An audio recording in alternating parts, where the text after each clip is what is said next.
Class 12th Psychology, Chapter 7 Social Influence and Group Processes. What is a group? A group may be defined as an organized system of two or more individuals who are interacting and interdependent, who have common motives, have a set of role relationships among its members, and have norms that regulate the behavior of its members. Groups have the following salient characteristics: a social unit consisting of two or more individuals who perceive themselves as belonging to the group. This characteristic of the group helps in distinguishing one group from the other and gives the group its unique identity.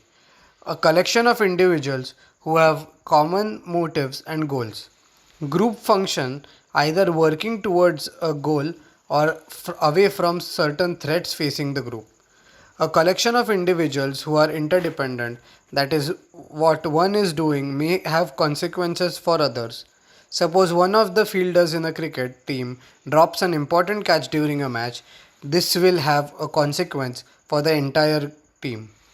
Individuals who are trying to satisfy a need through their joint association also influence each other. A gathering of individuals who interact with one another either directly or indirectly. A collection of individuals whose interactions are structured by a set of rules and norms.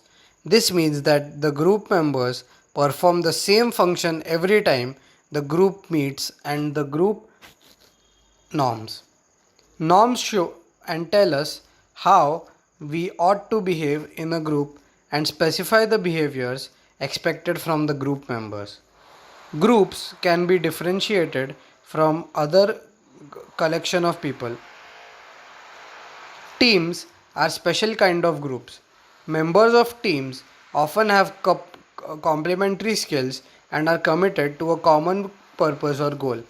Members are mutually accountable for their activities. In teams, there is a positive synergy attained through the coordinated efforts of its members. The main difference between groups and teams are: in groups, performance is dependent on contributions of individual members. In team, both individual contributors and teamwork matter. In groups, the leader is whoever is heading the group holds responsibility for the work. However, in teams, although there is a leader, members hold themselves responsible. An audience is also a collection of people who have assembled for a special purpose. Why do people join groups? All of the members of your family, class, group, etc., with which you interact or play. Similarly, other people are also members of a number of groups at any given time. Different groups satisfy different needs, and therefore we are simultaneously members of different groups. This sometimes creates pressures for us because there may be competing demands and expectations. Most often, we are able to handle these competing demands or expectations. People join groups because these groups satisfy a range of needs. In general, people join groups for the following reasons: security. When we are alone, we feel insecure. Groups reduce this insecurity. Status. When we are members of a group that is perceived to be important by others, we feel recognized and experience a sense of power. Self-esteem. Groups provide feeling of self-worth and establish a positive social identity. Satisfaction of one's psychological and social needs. Groups satisfy one's psychological and social needs such as sense of belongingness, giving and receiving attention, love, and power through a group. Goal achievement. Groups help in achieving such goals which cannot be attained individually. There is power in majority. Provide knowledge and information. Group members provide knowledge and information and thus broadens our view. As individuals, we may have all the required information. Group supplements this information and knowledge. Group formation. In this section, we will see how groups are formed. Basic to group formation is some contact and some form of interaction between people. This interaction is facilitated by the following conditions. Proximity.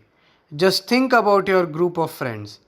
Would you have been friends if you were not living in the same colony or going to the same school or playing with them? Probably your answer would be no. Repeated interactions with the same set of individuals gives us a chance to know them and their interests and attitudes. Common interests, attitudes and background are important determinants of your liking for your group members. Similarity. Psychologists have given several explanations for similarity. One explanation is that people prefer consistency, like relationships that are consistent. When two people are similar, there is consistency and they start liking each other. There are high chances that you may become friends with a with a person with whom your interests match. Another explanation given by psychologists is that when we meet similar people, they reinforce and validate our opinions and values. We feel we are right and thus we start liking them. Common motives and goals. When people have common motives or goals, they get together to form a group which may facilitate their goal attainment. Stages of group formation. Remember that, like everything else in life, groups develop. You do not become a group member the moment you come together. Groups usually go through different stages of formation, conflict, stabilization, performance, and dismissal. Tuckman suggested that groups pass through five developmental sequences. These are forming, storming, norming, performing, and adjourning. When group members first meet, there is a great deal of uncertainty about the group, the goal, and how it is to be achieved. This stage is called the forming stage. Often, after this stage, there is a stage of intergroup conflict which is referred as storming. The storming stage is followed by another stage known as norming. Group members by this time develop norms related to the group behavior. This leads to development of positive group identity. The first stage is performing. By this time, the structure of the group has evolved and is accepted by group members. The group moves towards achieving the goal. However, for some groups, for example, in case of organizing committee for a school function, there may be another stage known as adjourning stage. In this stage, once the functioning is over, the group may be disbanded. However, it must be stated that all groups do not always proceed from one stage to the next in such a systematic manner. Sometimes several stages go on simultaneously, while in other instances, groups may go back and forth through various stages or they just may skip some. During the process of group formation, groups also developed a structure. We should remember that group structure develops as members interact. Over time, this interaction shows regularities in distribution of tasks to be performed, responsibilities assigned to the members, and the prestige of relative status of members. Four important elements of group structure are: roles are socially defined expectations that individuals in a given scenario or situation are expected to fulfill. Roles refer to the typical behavior that depicts a person in a given social context. Norms are expected standards of behavior and beliefs established, agreed upon, and enforced by group members. Status refers to the social and relative social position given to group members by others. This relative position or status may either be ascribed, that is given, may be because of one's seniority, or achieved. All of us, therefore, strive to be members of a group of high status or viewed favorably by others. Cohesiveness refers to the togetherness, binding, or mutual interaction and attraction among group members. As the group becomes more cohesive, group members start to feel, think, and act as a social unit. Major types of groups are enumerated below: primary and secondary groups, formal and informal groups, in groups and out groups. Primary and secondary groups. A major difference between primary and secondary groups is that primary groups are pre existing formations which are usually given to the individual, whereas secondary groups are those which the individual join by choice. Thus, family, caste, religion, and primary groups, whereas membership of a political party is an example of secondary group. Formal and informal groups. These groups differ in the degree to which the functions of a group are stated explicitly and formally. The functions of a formal group are explicitly stated, as in the case of office organization. The roles to be performed by group members are stated in an explicit manner. The formal and informal groups differ on the basis of structure, in group and out group. Just as individuals compare themselves with others in terms of similarities and differences with respect to what they have and what others have, individuals also compare the group they belong to with the groups of which they are not a member of. The term in group refers to one's own group and out group refers to another group. Influence of group on individual behavior. We have seen that groups are powerful as they are able to influence the behavior of individuals. What is the nature of this influence? What impacts does the presence of others have on our performance? We will discuss two situations: an individual performing an activity alone and an individual performing an activity along with others as a part of a group. Social loafing. Social facilitation research suggests that presence of others leads to arousal and can motivate individuals to enhance their performance if they are already good at solving something. This enhancement occurs when a person's efforts are individually evaluated. Do you know what often happens?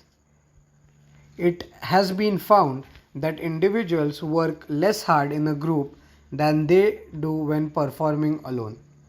This phenomena is referred as social loafing. Social loafing is a reduction of individual effort when working on a collective task. An example of such a task is the game of tug of war. It is not possible for you to identify how much force each member and the group is exerting. Such situations give opportunities to members to relax and become a free rider.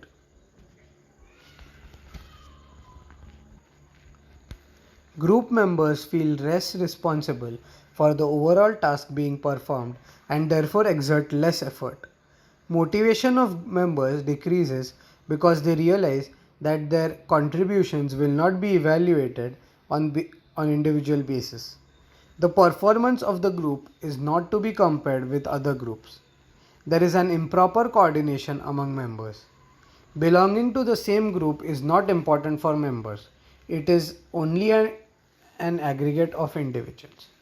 Social loafing may be reduced by making the efforts of each person identifiable, increasing the pressure to work hard, increasing the apparent importance of or value of a task, making people feel that their individual contribution is important, strengthening group cohesiveness, which increases the motivation for successful group outcome.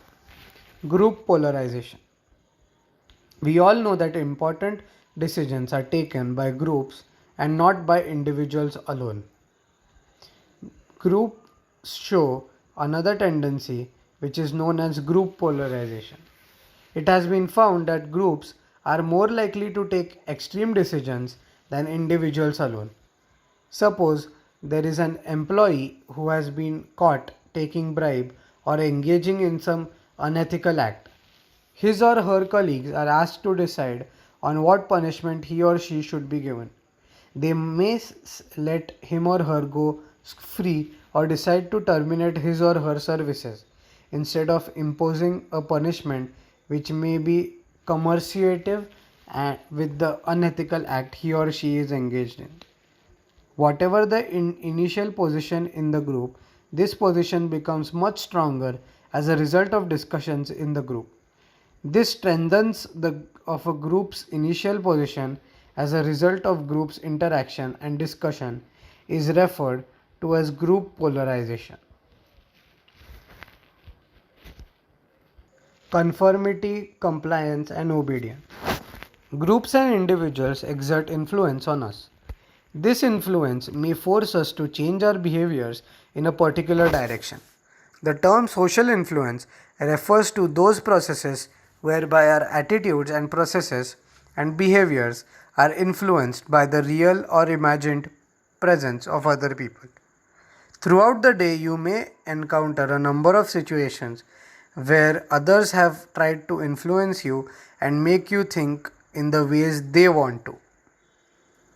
One of the examples is your parents. This section describes three important group influence processes: conformity, compliance, and obedience. In compliance, there are external conditions that force the individual to accept the influence of the significant other. Compliance also refers to behaving in a particular way in response to a request made by someone. Yet another form of behavior is obedience. A distinguishing feature of obedience is that such behavior is a response to a human or a person in authority. Conformity. Why do people follow group norms when the only punishment they may face if they do not is the displeasure of the group or being perceived as different? Why do people conform even when they know that the norm itself is not desirable? It seems that the tendency to follow a norm is natural and does not need any special explanation. Yet, we need to understand why such a tendency appears to be natural or spontaneous. First, norms represent a set of unwritten and informal rules of behavior that provides information to the members of a group about what is expected from them in specific situations. This makes the whole situation clearer and allows both individual and the group to function more smoothly. In general, people feel uncomfortable if they are considered different from others. Behaving in a way that differs from the expected form of behavior may lead to disapproval or dislike by others, which is a form of social punishment.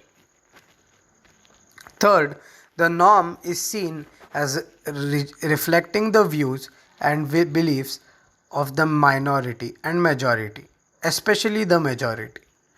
Most people believe that the majority is more likely to be right rather than wrong.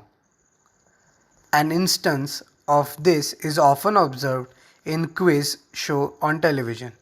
When a contestant is at loss for the correct answer to a question, he or she may opt for an audience opinion. The person may often tend to choose the same option that the majority of the audience chooses. The pioneering experiments on conformity were carried out by Sherif and Assange. These experiments demonstrate what Sherif called the autokinetic effect and the axe theory. Determinants of conformity: size of the group, size of the minority, size of the task, public or private expression of behavior, personality. Compliance: It was stated earlier that compliance refers simply to behaving in response to a request from another person or group, even in the absence of a norm. A good explanation and example of compliance is the kind of behavior shown when a salesperson comes out to our door. Very often, this person comes with some goods that we really do not wish to buy. Yet, sometimes, to show our own surprise, we find that the salesperson has spoken to us for a few minutes and a conversation has ended with a purchase of what he or she wished to sell. Why do people comply? In many situations, this happens because it is an easy way out of the situation. It is more polite and the other party is pleased. In other situations, there could be other factors at work. The following techniques have been found to work when someone wants another person to comply. The foot in the door technique. The person begins by making a small request that the other person is not likely to refuse. Once the other person carries out the request, bigger request is made simply because the other person has already complied with the smaller request. He or she may feel uncomfortable refusing the second request. The deadline technique. In this technique, a last date is announced until which a particular product or an offer will be available. The aim is to make people hurry and make the purchase before they miss the rare opportunity. It is possible that there is no such deadline. The door in the face technique. In this technique, you begin with a large request, and when this is refused, a later request for something smaller, the one was actually desired, is made, which is usually granted by the person. Obedience. When compliance is shown to an instruction or order from a person in authority, such as parents, teachers, leaders, or policemen, that behavior is called obedience. Why people show obedience is easy to understand. Most often, it is because if we disobey, some punishment might follow. Sometimes it is because we believe that persons in authority must be obeyed. People in authority have effective means for enforcing their orders. Milgram conducted an experiment to show that individuals obey commands from the people who are strangers. The experimental informed the respondents in a study that they were participating in an experiment to study the effects of punishment on learning.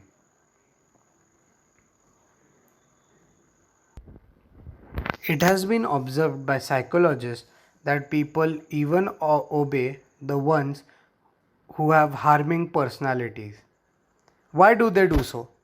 Some of these reasons are: people obey because they feel that they are not responsible for their own actions. They are simply carrying out orders from the authority. Authority generally possesses symbols of status, which people find it difficult to resist. Authority gradually increases commands from lesser to greater levels, and initial obedience binds the followers for commitment. Once you obey small orders, slowly there is an escalation of commitment for the person who is an authority, and one starts obeying bigger orders. Many times events are moving as at fast speed. For example, in a riot situation, that one has no time to think, just obey the orders from above. Cooperation and commitment and competition. People interact with each other in different contexts. Behaviors in most social situations are characterized by earlier cooperation and competition. When groups work together to achieve shared goals, we refer it to as cooperation. When groups do not work together but compete against each other, it is known as competition. Although competition between individuals within a group may result in conflict and disharmony, competition between groups may increase within group cohesion and solidarity. Determinants of cooperation and competition. What factors determine whether people will cooperate or compete? Some of the important ones are given below. Reward structure. Psychologists believe that the whether people will cooperate or compete will depend on reward structure. Cooperation and cooperative reward structure is one which there is promotive interdependence. Each is beneficially for the reward, and reward is possible only if all contribute. A competitive reward structure is one in which one can get a reward only if others do not get it. Interpersonal communication. When there is good interpersonal communication, then cooperation is likely consequence. Communication facilitates interaction and discussion. As a result, group members can convince each other and learn about each other. Reciprocity. Reciprocity means that people feel obliged to learn what they get.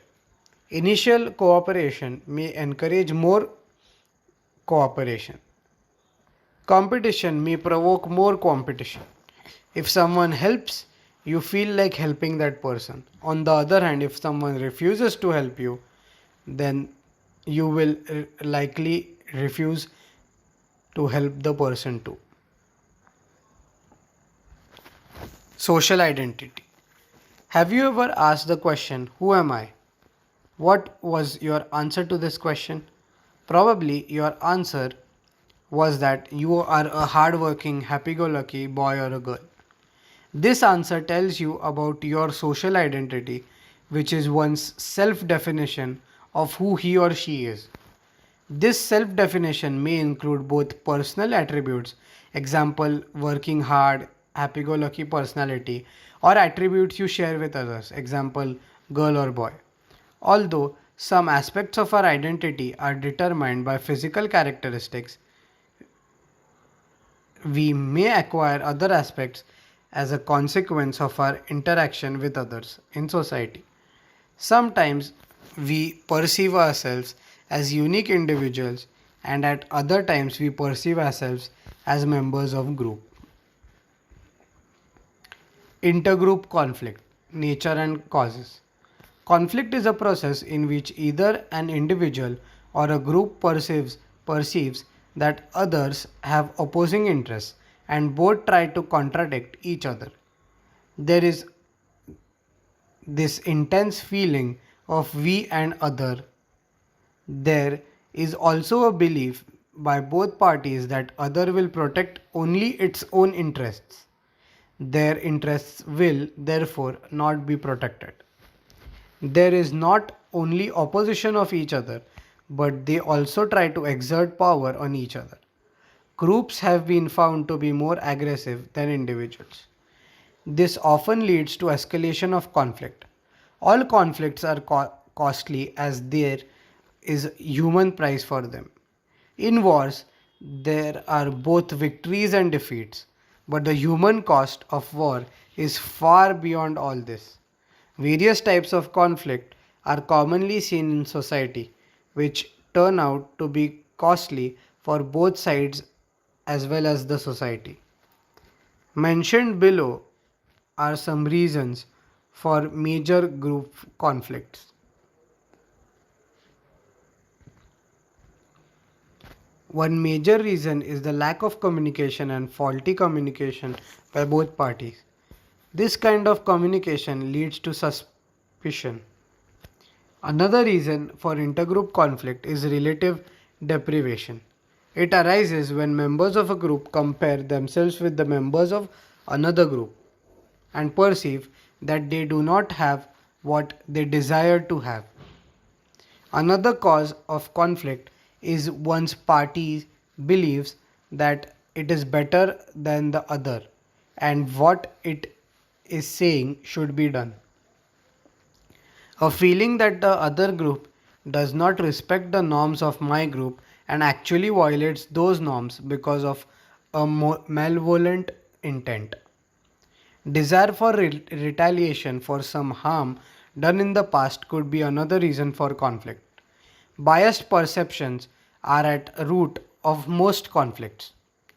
Research has shown that when acting in groups, people are more competitive as well as more aggressive than when they are on their own. Perceived inequity is another reason for conflict. Equity refers to distribution of reward in proportion to an individual's contributions. Communication between the groups becomes poor. The groups do not trust each other, thereby leading to breakdown in communication, which generates suspicion. Groups start magnifying their differences and start perceiving their behavior as fair and the other's behavior as unfair. Each side tries to increase its own power and legitimacy. Once conflict starts, several other factors lead to escalation of conflict. Hardening of in group opinion, explicit threats directed at the outgroup, each group retaliating more and more, and the parties also choosing to take sides lead to escalation of conflict. Conflict resolution strategies. Conflict can be reduced if we know about their causes. The processes that increase conflict can be turned around to reduce it also. A number of strategies have been suggested by psychologists. Some of them are introduction of superordinate goals. Sheriff study already mentioned in the previous section on cooperation and competition showed that and by introducing subordinate goals, intergroup conflict can be reduced. Altering perceptions. Conflicts can also be reduced by altering perceptions and reactions through persuasion, educational and media appraisals, and portraying groups differently in society. Prompting empathy for others should be taught to everyone right from the beginning. Increasing intergroup conflicts. Conflicts can also be reduced by increasing contacts between the groups. Redrawing group boundaries.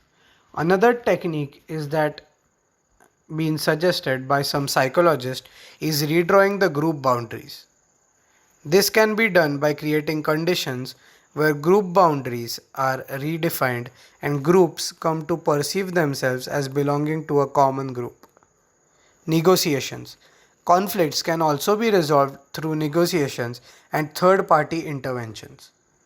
Structural solutions. Conflict can also be reduced by redistributing the societal resources according to the principles based on justice. Respect for another group's norms. In a pluralist society like India, it is necessary to respect and be sensitive to the strong norms of various social and ethical groups. It has been noticed that a number of communal riots between different groups have taken place because of such insensitivity.